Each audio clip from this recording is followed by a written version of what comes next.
అది ప్రాబ్లం పెట్టింది సార్. ఒక్కలో ఒకటి కూడా కరెక్ట్ జరగదు. బేసిక్ మాకు 29 జూన్ రోజున ఒక కంప్లైంట్ వచ్చింది. అది మెదక్ పోలీసు వాళ్ళు అతను ఇసుక లారీ టిప్పర్ని పట్టుకున్నారు అని చెప్పేసి ఆ ఇసుక లారీ టిప్పర్ని రిలీజ్ చేయమని అడిగితే ఎస్ఐ ఆనంద్ గౌడ్ గారు 30,000 లంచం అడిగి ఆ లంచంని తక్కువ చేయమనంటే 20,000 29 జూన్ ఈరోజు 20,000 ఇస్తున్నప్పుడు ఎవరైతే కంప్లైంట్ డబ్బులు ఇస్తున్నాడో అతను చెప్తున్నాడు అక్కడ ప్రైవేట్ వ్యక్తి మస్తాన్ అన్నాడు, అతనికి ఇవ్వండి అని చెప్పి మస్తాన్ ఏం చేసిండంటే ఆయనని గోదాం రోడ్డుకి తీసుకుపోయాడు 1 కిలోమీటర్. అక్కడ ఇస్తుంటే మేము అతన్ని పట్టుకున్నాం. తర్వాత ఎస్ఐ గారిని కూడా అదుపులో తీసుకున్నాం. కేసు విచారణలో సార్ కంప్లైంట్ చేసిన వ్యక్తి పేరెంట్స్ గోప్యంగా వస్తుంది. ఓకే సార్, దీంతో పాటు ఇంకేమన్నా వచ్చే వేరే విచారణలో మీ విచారణలో ఇంకేమన్నా ఇప్పటివరకు స్టిల్ గోయింగ్ ఆన్. సార్ మీ పేరు? Sudarshan, SP, anti corruption bureau, Medak. మస్తాన్ని మనం విచారించారా సార్ ఇప్పటివరకు? విచారిస్తాము. ఇద్దరు కూడా అదుపులో ఉన్నారు. అంటే ఎస్ఐ గారికి మస్తాన్కు ఏ విధమైన పరిచయాలు ఎన్ని రోజుల నుంచి ఉన్నాయేమన్నా? అది విచారణలో. ఓకే సార్, అక్కడ అమౌంట్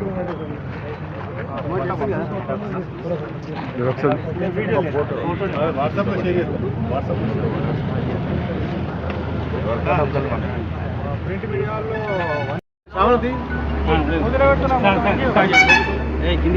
రాఘవులు సార్ రైట్ సార్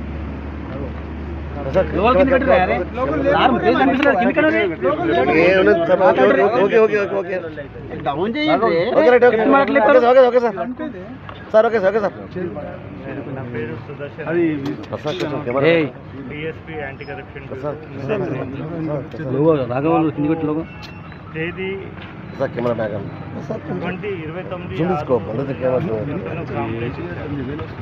అతని ఇసుక లారీ టిప్పర్ని పట్టుకున్నారండి. అతను పోయి ఎస్ఐ గారు ఆనంద్ ఎస్ఐ గారిని అడిగితే అతను 30,000 డబ్బులు డిమాండ్ చేశారు. ఆ భాగంగా అతను బార్గెన్ చేసి 20,000కు ఈరోజు ఆ 20,000 ఇచ్చే క్రమంలో ఎస్ఐ గారు ఏం చేశారంటే మస్తాను ప్రైవేటు వ్యక్తికి తీసుకోమని ఆ మస్తాను ఏం చేశారంటే కొంచెం రైట్ సైడ్ గోదాం రూట్లో పోతే పెట్రోల్ బంక్ దగ్గర డబ్బులు తీసుకుపెట్టి మేము పడుతున్నాం. ఆ డబ్బులు రికవరీ. తదుపరి విషయాన్ని కోర్టు ప్రొడ్యూస్ చేస్తాం. ఇంకేమైనా దొరికాయా?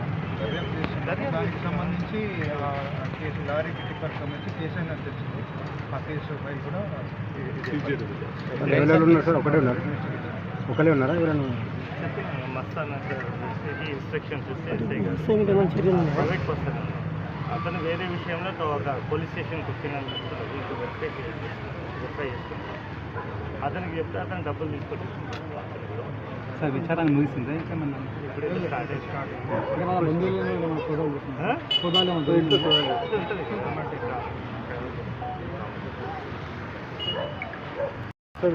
సుదర్శన్ జీఎస్పీ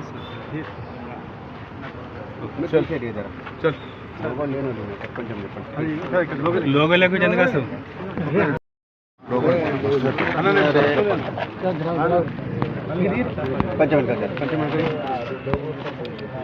అది ప్రాబ్లం పెట్టింది సార్. ఒక్కలో ఒకటి కూడా కరెక్ట్ జరగదు. బేసిక్ మాకు 29 జూన్ రోజున ఒక కంప్లైంట్ వచ్చింది. అది మెదక్ పోలీసు వాళ్ళు అతను ఇసుక లారీ టిప్పర్ని పట్టుకున్నారు అని చెప్పేసి ఆ ఇసుక లారీ టిప్పర్ని రిలీజ్ చేయమని అడిగితే ఎస్ఐ ఆనంద్ గౌడ్ గారు 30,000 లంచం అడిగి ఆ లంచంని తక్కువ చేయమనంటే 20,000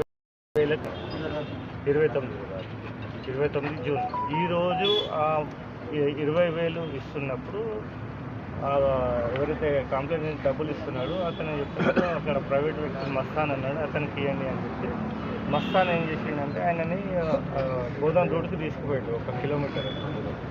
అక్కడ ఇస్తుంటే మేము అతన్ని పట్టుకున్నాం. తర్వాత ఎస్ఐ గారిని కూడా అదుపులో తీసుకున్నాం. కేసు విచారణలో సార్ కంప్లైంట్ చేసిన వ్యక్తి పేరెంట్స్ గోప్యంగా వస్తుంది. ఓకే సార్ దీంతో పాటు ఇంకేమన్నా వచ్చే వేరే వేరే సో ఫార్ ఏం లేదు. విచారణలు మీ విచారణలు ఇంకేమన్నా ఇప్పటివరకు అయితే ఏం లేదు. Still going on. సార్ మీ పేరు Sudarshan DSP anti corruption bureau Medak right. మస్తాన్ని మనం విచారించారా సార్ ఇప్పటివరకు విచారిస్తాము. ఇద్దరు కూడా అదుపులో ఉన్నారు. అంటే ఎస్ఐ గారికి మస్తానికి ఏ విధమైన పరిచయాలు ఎన్ని రోజుల నుంచి ఉన్నాయేమన్నా అది ఇంకా విచారణలో ఓకే సార్ అక్కడ అమౌంట్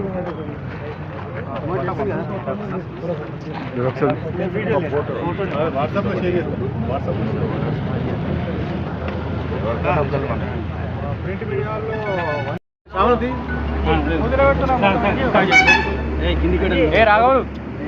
సార్ రైట్ సార్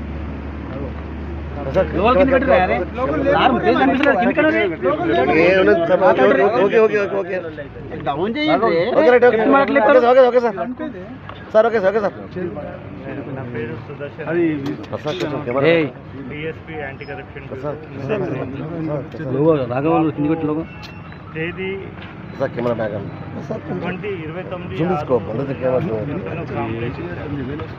అతని ఇసుక లారీ టిప్పర్ని పట్టుకున్నారండి. అతను పోయి ఎస్ఐ గారు ఆనంద్ ఎస్ఐ గారిని అడిగితే అతను 30,000 డబ్బులు డిమాండ్ చేశారు. ఆ భాగంగా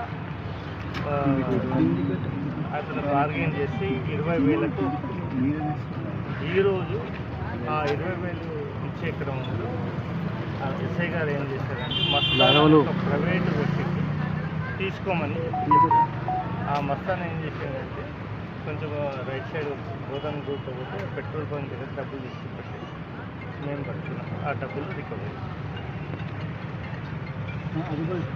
తదుపరి విషయాన్ని కోర్టు ప్రొడ్యూస్ చేస్తాం. ఇంకేమైనా దొరికాయా? దానికి సంబంధించి కేసు లారీ టిప్పర్ సంబంధించి కేసు అయినా తెలిసింది. ఆ కేసు ఫైల్ కూడా ఎవరెవరు ఉన్నారు సార్? ఒకరే ఉన్నారా ఎవరైనా? చెప్పినాను మస్తాన్ ఇన్స్ట్రక్షన్స్ ఇస్తే ప్రైవేట్ పర్సన్ అతను వేరే విషయంలో ఒక పోలీస్ స్టేషన్కి వచ్చినందుకు ఇంకో వెబ్సైట్ వెరిఫై చేస్తున్నాను. అతనికి చెప్తే అతను డబ్బులు తీసుకొచ్చి సార్ విచారణ ముగిసిందా? ఇంకేమన్నా ఇప్పుడే స్టార్ట్ చేస్తాను.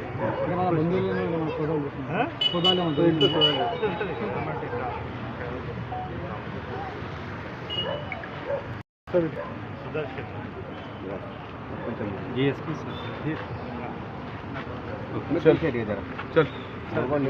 కొంచెం చెప్పండి. లోగోలకు చెందుగా సార్